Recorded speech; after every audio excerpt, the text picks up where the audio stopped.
वामन पुराण। शिव पार्वती पुत्र था राक्षस अंधक। इस तरह हुआ था जन्म। एक बार भगवान शिव और माता पार्वती घूमते हुए काशी पहुंच गए।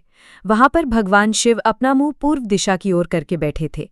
उसी समय पार्वती ने पीछे से आकर अपने हाथों से भगवान शिव की आंखों को बंद कर दिया।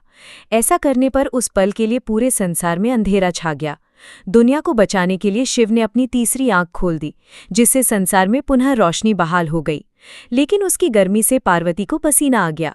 उन पसीने की बूंदों से एक बालक प्रकट हुआ। उस बालक का मुंह बहुत बड़ा था और भयंकर था। उस बालक को देखकर माता पार्वती ने भगवान शिव से उसकी उत्पत्ति के बारे में पूछा। भगवान शिव ने पसीने से उत्पन्न होने के कारण उसे अपना पुत्र बताया। अंधकार में उत्पन्न होने की वजह से उसका नाम अंधक रखा गया। कुछ समय बाद दैत्य हिरण्याक्ष के पुत्र प्राप्ति का वर मांगने पर भगवान शिव ने अंधक को उसे पुत्र रूप में प्रदान कर दिया।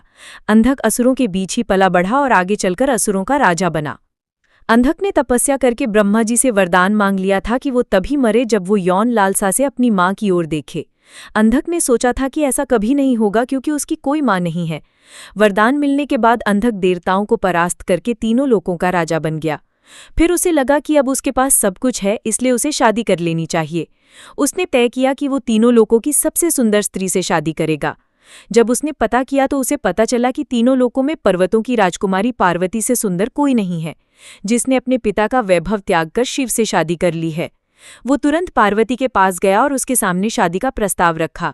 पार्वती के मना करने पर वो उसे जबरदस्ती ले जाने लगा तो पार्वती ने शिव का आह्वान किया। पार्वती के आह्वान पर शिव वहां उपस्थित हुए और उन्होंने अंधक को बताया कि तुम पार्वती के ही पुत्र हो। ऐसा कहकर उन्होंने अंधक का वध कर दिया। विशेष वामन पुराण में अंधक को शिव पार्वती का पुत्र बताया गया है, जिसका वध शिव करते हैं, जबकि एक अन्य मतानुसार अंधक कश्यप ऋषि और दिति का पुत्र था, जिसका वध भगवान शिव ने किया था।